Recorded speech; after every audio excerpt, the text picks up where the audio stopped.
My name is Rachel Morgan. I'm 29 years old, and for the past 3 years, I've been called a lot of things. But the one I'll never forget is whispered at the edge of a party, just loud enough for the laughter to ripple around the room like poison in champagne. "She's just a waitress," my mother said. She didn't know I was standing 10 feet behind her, holding the tray of smoked salmon bites she was too busy gossiping to notice. That night changed everything. But to really understand what happened the next morning, when I arrived in a Rolls Royce and the manager said, "Welcome back, boss," you need to know what led up to that moment. I was 25 when I dropped out of my MBA program to take care of my grandmother. She had raised me when my parents were too busy chasing business success and social clout. While they traveled and built their empire, it was Grandma Joan who packed my school lunches, read me bedtime stories, and taught me that kindness wasn't weakness.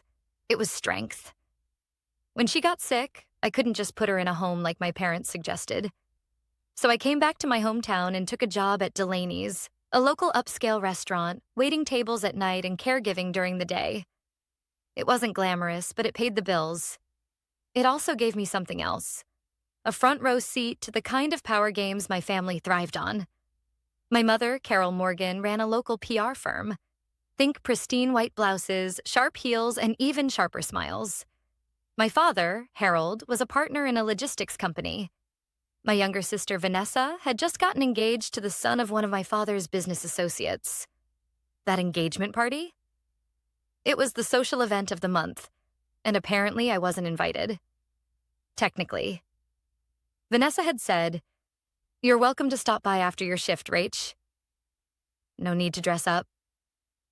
No need to dress up. That should have been the first clue. But I went anyway. I clocked out at Delaney's at 7:45 p.m., still in uniform, and walked the 3 blocks to my parents' house. I wasn't trying to make a scene. I just wanted to congratulate my sister. I brought her a small gift, a vintage pendant Grandma Joan had once told me she loved as a child. I walked in through the side entrance like I used to when I lived there. The house hadn't changed. Same polished floors, same glimmering chandelier in the foyer. I made my way toward the garden where the party was being held. That's when I heard it. "She's just a waitress," my mother whispered, her voice honeyed with mock concern. I mean, it's tragic, really. So much potential. And she serves food now. For tips, a chorus of polite laughter followed. "She won't be here long," she added. "She said she might stop by. Let's pray she doesn't bring one of those tragic trays with her." I stood there, rooted to the spot. I hadn't brought a tray, but I might as well have. When I finally stepped outside and walked onto the terrace, a few heads turned. My mother's smile stiffened, like plastic. Vanessa blinked like she didn't recognize me. And my father? He avoided eye contact entirely. I handed Vanessa the small wrapped gift. "Congratulations," I said, my voice even. "Oh," she said awkwardly. "Thanks, you didn't have to. We weren't sure you'd make it." Neither was I. The silence that followed was unbearable. I left after 15 minutes before the first toast. Nobody tried to stop me. That night, I sat alone in my small apartment above the bakery, the pendant box unopened on the kitchen table. My grandmother had passed away 3 months earlier, and I was alone for the first time in my life. But that night, something changed. Not just the shame or the sting of my mother's voice. No, what changed was a decision. I was done being quiet. Done letting them define me. Because what they didn't know, what none of them knew, was that I wasn't just a waitress. I had started a side business during those long nights after my shifts, an anonymous blog about restaurant management and profitability. That blog had gone viral in certain circles. Investors had reached out. Deals had been signed. And 3 weeks before that party, I had officially become the majority shareholder of the company that owned Delaney's. The restaurant I had waited tables in? I owned it now. But I hadn't told anyone yet. That was about to change. The next morning, I showed up at Delaney's in a charcoal pantsuit, heels, and a quiet fire burning behind my eyes. I stepped out of a car I'd had delivered from a luxury rental service. For impact, The Rolls-Royce Phantom purred like a cat in the morning sun. As I stepped onto the sidewalk, the manager, Philip, stepped forward and smiled. "Welcome back, boss." I walked through the front doors of my own restaurant, knowing that by noon, my entire family would know exactly who I was. By 9:15 a.m., word had started to spread. In small whispers, over espresso machines and beneath polished marble countertops, staff who had once worked beside me were now realizing something had changed. That the woman they used to split late-night shifts with was now the one signing their paychecks. "Did she buy Delaney's?" "I thought she was just a waitress." "No. Did you see the car?" I heard the murmurs but kept my expression neutral as I walked through the restaurant like I had 1,000 times before. Only now, the energy around me had shifted. Respect, confusion, curiosity, even a little fear. Philip, the general manager, walked beside me, his clipboard clutched against his chest. "Everyone's in the staff room. You ready?" I nodded. "Let's not keep them waiting." He led me past the kitchen, where chefs paused mid-prep to glance in my direction, and into the staff room where around a dozen employees sat waiting. Some were newer faces, others old friends. Jess, who I used to split tables with on Friday nights. Luis from back of house. Even Yvonne, the sharp-tongued hostess who once told me I was too smart to serve food. She raised an eyebrow as I stepped in. Philip cleared his throat. "Thanks for coming in early, everyone. We have an important announcement this morning. As of last month, Delaney's changed ownership." A ripple of surprise went through the room. I kept my hands folded in front of me, the image of calm. Philip gestured to me. "Please welcome your new majority owner and executive director, Rachel Morgan." Dead silence. Jess's eyes widened. Luis let out a low whistle. Yvonne's jaw literally dropped. I took a breath and stepped forward. "Hi. I know this is unexpected. Some of you have known me as a server here. Some of you might only know my name from the roster. But for the past 2 years, I've been quietly working on building something bigger." I paused, letting the tension simmer. "Through that work, I've acquired a controlling interest in this restaurant and 2 others in the metro area. Delaney's is the flagship, and starting today, we're making some changes." Another beat. "We're increasing wages by 8% across the board. We're adding wellness stipends, and everyone here will now get quarterly bonuses based on performance and team success." Gasps and murmurs broke out. Jess put a hand over her mouth. "But more than that," I continued, voice steady, "I want this place to be what it always could have been. A restaurant that values people, not just profits. I've been on your side of the table. I know what it's like to pick up a shift on your birthday because rent's due. I know what it's like to smile while customers talk down to you. That ends here." Luis raised his hand slowly. "So, you really own this place now?" I smiled. "I do, and I plan to make it better." Jess laughed softly. "My mom is never going to believe this. She still thinks you're bussing tables." Yvonne stood slowly. "So all those nights we thought you were just another burned-out grad school dropout." "I was," I said honestly, "but I also had a plan." Her gaze flicked toward Philip, then back to me. "And now you're the boss." "I'm still Rachel, but yes, I'm also the boss." It was surreal, standing there in a room where I used to blend into the background. And yet I wasn't angry. I wasn't there for revenge. Not exactly. But my family? They were going to find out. Soon. Because at 11 a.m., my mother had scheduled a client lunch. At Delaney's. In the private dining room. She had no idea. I turned to Philip. "Let's make sure everything is perfect. I'll be sitting in on that lunch." He nodded, hiding a grin. "Of course, boss." By 10:45 a.m., the room was set. Fresh linens, polished glassware. The menu customized with the client's name at the top. Carol Morgan PR had spared no expense. I stood just out of sight, behind the tinted glass partition as my mother breezed in wearing her signature power suit and heels that clicked with authority. She didn't notice me. Not yet. She was too busy barking instructions to the waiter. Marcus, who was clearly trying not to roll his eyes. "Get my usual table," she snapped, "and make sure no one disturbs us." 10 minutes later, her client arrived. A woman in a crisp navy blazer and expensive pearls. They exchanged fake smiles and air kisses. As they were seated, my mother leaned in close and whispered something. And just like that, I heard it again. "She's just a waitress. My older daughter. Brilliant, but emotionally impulsive. Wasted at all waiting tables." Only this time I smiled. Because in less than 5 minutes, I was going to walk through that door, take the head seat at the table, and introduce myself not as her daughter, but as the new executive director of Delaney's. And I couldn't wait to see her face when she realized the waitress now owned the floor she was standing on. I watched them from behind the frosted glass. My mother all poise and performance, gesturing gracefully with her hands, a curated smile plastered on her face. She was in her element, charming a new client, flaunting her status, casually humiliating anyone who didn't match her version of success. "Rachel?" Philip whispered from behind me. "Are you sure you want to do this yourself?"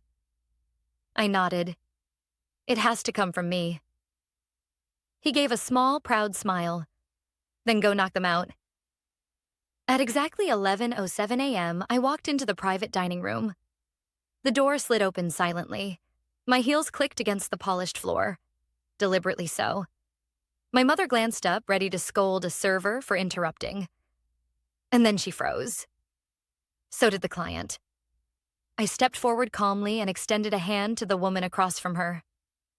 "Hello, I'm Rachel Morgan, Executive Director of Delaney's and majority shareholder in Morgan Hospitality Group. I just wanted to personally welcome you and thank you for dining with us." The client blinked in surprise, then stood to shake my hand. "Oh, well, it's an honor. I wasn't expecting—" My mother finally found her voice. "Rachel? What? What are you doing here?" "Running the restaurant," I replied simply. "Didn't Philip tell you? Delaney's changed ownership. I oversee all operations now." There was no anger in my tone, just professionalism. My mother's mouth opened, then closed. Her face paled, the fake smile dissolving under the weight of reality. The client turned to her. "This is your daughter? You didn't mention she owned the restaurant." My mother laughed weakly. "Oh, well, Rachel's had many ventures. I wasn't aware she owned this one." I raised an eyebrow. "You weren't aware because you never asked." There was silence. A heavy, pregnant pause where everyone seemed to breathe in the shift of power. I gestured toward the menus. "Please enjoy your lunch. The chef has prepared a few specials for you, and everything today is on the house." The client smiled, impressed. "Thank you, Ms. Morgan. That's very generous of you." "You're welcome. If you need anything, I'll be just outside." I turned and left the room without looking back, but I didn't need to. I could feel the tension simmering behind me like a pot ready to boil over. Back in the hallway, Philip handed me a fresh espresso. "You good?" "Better than good," I said, taking a sip. I think she's finally speechless. But it wasn't over. Not yet. Because that evening I received a text from Vanessa. "Dinner at Mom and Dad's, 6:30. Apparently there's something we all need to discuss." I almost ignored it. But something in me, a flicker of the old Rachel who still craved acknowledgement, told me to go. At 6:25, I pulled into the driveway in the Rolls-Royce again. A different car than the one I'd rented that morning. This one? I'd bought it. With cash. The sun was beginning to set, casting long golden streaks over the familiar suburban lawn. The house looked exactly the same as it always had. White shutters, blue hydrangeas, and that perfect red front door that used to feel like a welcome sign. Now, it just looked like a stage. Inside, everyone was already gathered. Vanessa sat on the couch, scrolling through her phone. My father stood near the fireplace, drink in hand. And my mother? She was pacing. She stopped when she saw me. "You could have given us a heads up," she said flatly. "Would it have made a difference?" I asked. setting my keys down calmly. "You embarrassed me," she snapped. "In front of a major client." "No," I corrected. "You embarrassed yourself by lying about who I was. I just told the truth." My father raised his hand. "Let's not fight. Carol, sit down." She did, reluctantly. Vanessa finally looked up. "So, you really own Delaney's now?" "I do, and 2 more locations. And we're opening a 4th next spring." My mother snorted softly. "With what money?" "With the money I made from my blog, private consulting, and a few smart partners who believed in me before my own family did." Silence. Then my father asked quietly, "Why didn't you tell us?" I shrugged. "You never listened. Why would this have been different?" My mother's lip curled. "So what is this? Revenge? Prove us wrong theater?" "No," I said, standing straighter. "This is me living the life I built without your approval. But today made one thing clear. Your opinion doesn't define me anymore." Vanessa nodded slowly. "I mean, respect." It was the closest thing to praise I'd ever heard from her. My father cleared his throat. "Well, congratulations, Rachel. That's quite an achievement." I didn't reply, because the truth was, I didn't need their validation anymore. I stood there in the living room of the people who used to belittle me, now watching them squirm in the shadow of their own assumptions. And for the first time, I wasn't angry. I was free. 2 days passed before I heard from my mother again. A single text. "Are you free for coffee?" Just us. I stared at the message for a long time, unsure if it was an olive branch or a trap. We hadn't had a real one-on-one conversation in over a year. Even when Grandma Joan passed, my mother was all logistics. Funeral arrangements, seating charts, menu selections. Not grief, not connection. Still, something told me to go. We met at a sleek little cafe downtown, the kind she always preferred. All white marble and glass, expensive but minimal. I arrived first. She came in 3 minutes late, as usual, and sat across from me without a word. Her coffee order was complicated, of course. Mine was black. The silence between us felt heavier than it used to. She took a sip, placed the cup down carefully, and finally spoke. "You didn't just buy a restaurant," she said quietly. "You built an empire." I said nothing. "I looked up the blog," she continued. "Didn't even know you wrote." "You never asked." A long pause. "I suppose I didn't." She looked older than I remembered. Not physically, but in her eyes. Like something inside her was starting to fray at the edges. She glanced at me again, hesitant now. Vulnerable in a way I had never seen. "Why didn't you tell me, Rachel?" "About any of it?" "I tried," I said. "A dozen times. You'd cut me off, change the subject. Compare me to Vanessa. It became easier not to try." She exhaled slowly and stared into her cup. "I was trying to protect you." "From what?" "From failure," she said, finally meeting my gaze. "From embarrassment. From throwing your life away chasing ideas that didn't make sense to us." "Didn't make sense to you," I corrected, "but they made sense to me. I know that now." Another pause. This time I let it sit. Let her feel the discomfort I had carried for years. She glanced out the window, then said, "Your grandmother would be proud." That hit harder than I expected.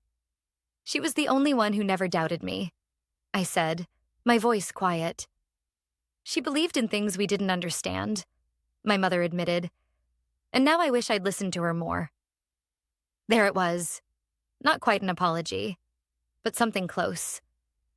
She stirred her coffee again, slowly. "Your father and we didn't know how to support something we couldn't control. We raised you to follow a plan. When you deviated from it, we panicked.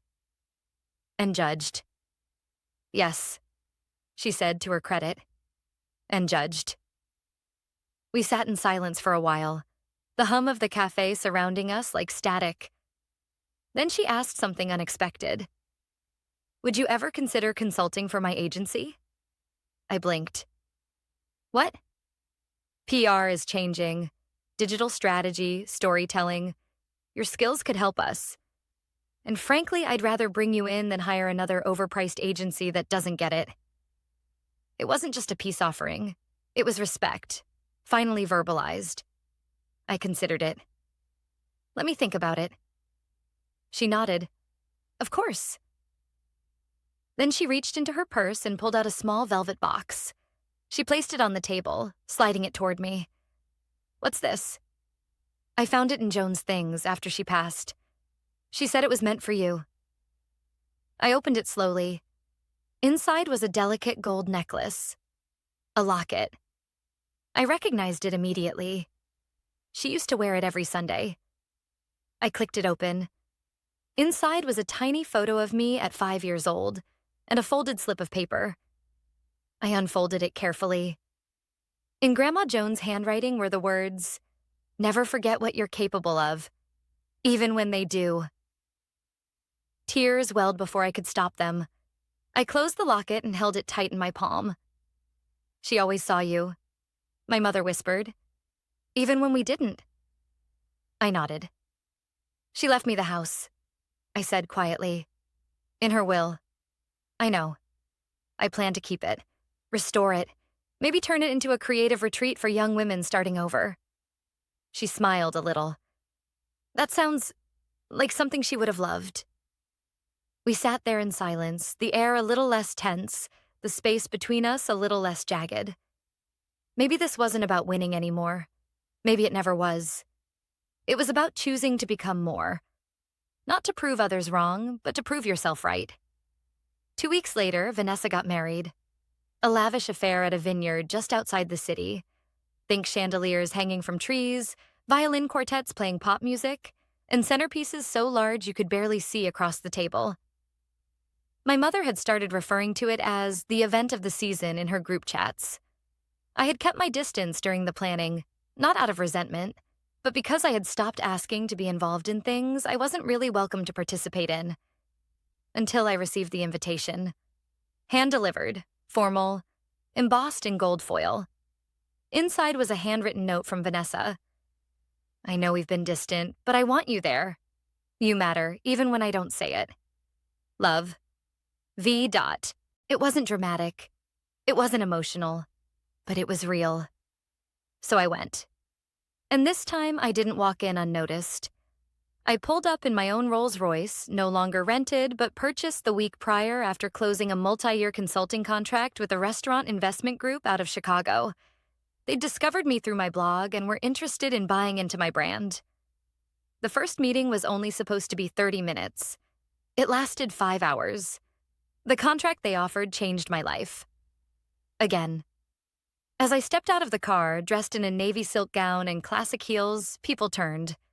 Whispers started, polite but curious. Is that her? Rachel Morgan? I hadn't been to a family function in years that didn't involve hushed judgments behind glassware. This time was different. Philip, my manager, had arranged for a small team to assist with catering oversight, one of the side businesses I'd recently acquired. He greeted me at the valet with a nod and a grin. Everything's running smooth, boss. Thanks, I said. And make sure the bride's cake gets staged early. Vanessa's been nervous about the photos. He gave me a mock salute and disappeared into the crowd. The ceremony was beautiful. Vanessa looked radiant, and I genuinely meant it. As I watched her walk down the aisle, I didn't feel envy or anger. I felt peace. She had followed the path laid out for her, and it fit her. I had forged my own, and it fit me. At the reception, I found my seat at one of the central tables, not off in the corner like past events, not buried in the overflow section behind the gift table. My place card sat directly across from my father. He raised a glass slightly in greeting. Glad you came. Wouldn't miss it. My mother hovered nearby, busying herself with introductions and social pleasantries. But occasionally I caught her watching me, not in judgment. Not even in comparison. Just watching. Halfway through dinner, a family friend leaned across the table. Carol tells us you own that restaurant downtown now. Delaney's, is it? I nodded politely. Yes, and a few others. We're expanding next year. How wonderful. Your parents must be so proud. My father actually smiled at that. We are. And for the first time, I believed he meant it. Later that night, Vanessa pulled me aside. We stood under a tree strung with fairy lights, the vineyard glowing around us like something out of a dream. Hey, she said. Thanks for being here. You didn't have to invite me, I replied. But I'm glad you did. She looked down at her bouquet, then back at me. I heard what Mom said at the engagement party. That caught me off guard. You did? She didn't know I was nearby. I never knew it got that bad between you and them. I'm sorry. Not your fault, I said. But I didn't stop it either, she admitted. I let them talk about you like you were lost, and I should have known better. I do know better. I nodded. You're here now. That matters more. She laughed softly. I told Daniel, the first person I was afraid to introduce to you, that my sister could outnegotiate his entire boardroom if she wanted. I laughed too. Let's hope I never have to. Then she grew serious. I admire you, Rach. I always have. Even when you scared the hell out of me with your choices. Thanks, I said, the words catching a little in my throat. That means more than you know. The music swelled behind us. The DJ had switched to something upbeat, and the dance floor beckoned. You coming? She asked. Yeah, I said. I'm ready. We walked back toward the crowd together, two sisters finally standing on even ground, not because we had chosen the same path, but because we had finally chosen to respect each other's. 3 months later, I stood on the porch of Grandma Jones' old house. The ivy had started creeping up the columns again, and the shutters needed repainting. But the porch swing still creaked the same way it had when I was 10 years old, legs too short to reach the floor, listening to Grandma talk about resilience like it was a muscle you could train. It was the first weekend of renovations. The house was mine now, officially transferred, keys in hand, plans drawn. I was turning it into what I always dreamed it could be, a creative retreat for women starting over. Women who had been dismissed, silenced, underestimated, just like I had been. The contractors were arriving the next day, but I wanted to spend one night here first, alone, to feel the energy of the place, to say goodbye to the old ghosts and hello to something new. I wandered through the rooms, fingers trailing along faded wallpaper. The dining table was still there, the one where Grandma taught me to balance a checkbook and where I once cried over a failed exam she told me didn't define me. It felt right to begin again here. As the sun dipped below the hills, casting golden light across the hardwood floor, I heard a car pull into the driveway. It was my father. I met him at the front door. Thought I'd find you here, he said, holding a paper bag that smelled faintly of takeout. I figured you'd call first. He shrugged. Wanted to surprise you. Brought your favorite, Thai, from that little place you used to beg us to try. I stepped aside, letting him in. We ate at the old table, the same chairs still creaking beneath us. There wasn't much small talk, just quiet chewing and the occasional shared glance. But when the food was gone and the silence lingered, he finally spoke. You were always meant for more. I looked up. That's not what you used to say. I know, he admitted. And I was wrong. I thought more meant titles and corner offices. I didn't understand that it could mean freedom, or vision, or building something from the ground up. I let that settle. Then I asked, why now? He sighed. Because I've been thinking about the way we raised you, about all the moments we dismissed what didn't look familiar. We thought success had one shape. You proved it doesn't. I swallowed hard, surprised by the emotion rising in my chest. I was proud of Vanessa because she followed the path I knew, but I'm proud of you because you didn't. and still made it. There it was. The thing I had wanted to hear since the first time I waited a table and felt like less because of it. I smiled. Thank you. We sat in silence again, but this time it was warm. He glanced around. So this place, you're really going to turn it into a retreat? Yeah, for women who need a reset, who've been talked down to, or pushed out, or made to feel small. Your mother told me. She said it's the most meaningful thing you've ever done. I raised an eyebrow. She said that? He chuckled. She did. She's changing too. Slowly. It's hard for her, being wrong. I nodded. It was hard for me too, but healing starts somewhere. He stood and walked to the living room, picking up a photo of Grandma Joan from the mantel. She'd be proud. She always was, I whispered. Later that night, after he left, I walked outside and stood barefoot on the grass. The moon hung low and the air was heavy with the scent of lilacs. I looked up at the house, peeling paint and all, and felt something I hadn't in years. Peace. I no longer needed anyone to clap for me. I no longer craved validation in rooms where I was once laughed at. I had become the woman my younger self needed. Not perfect, but whole. And when I stood in front of those women one day, those future guests of this retreat, I would tell them, you are not just a waitress, or a secretary, or a divorcee, or a single mom, or a woman starting over. You are more than the labels they gave you.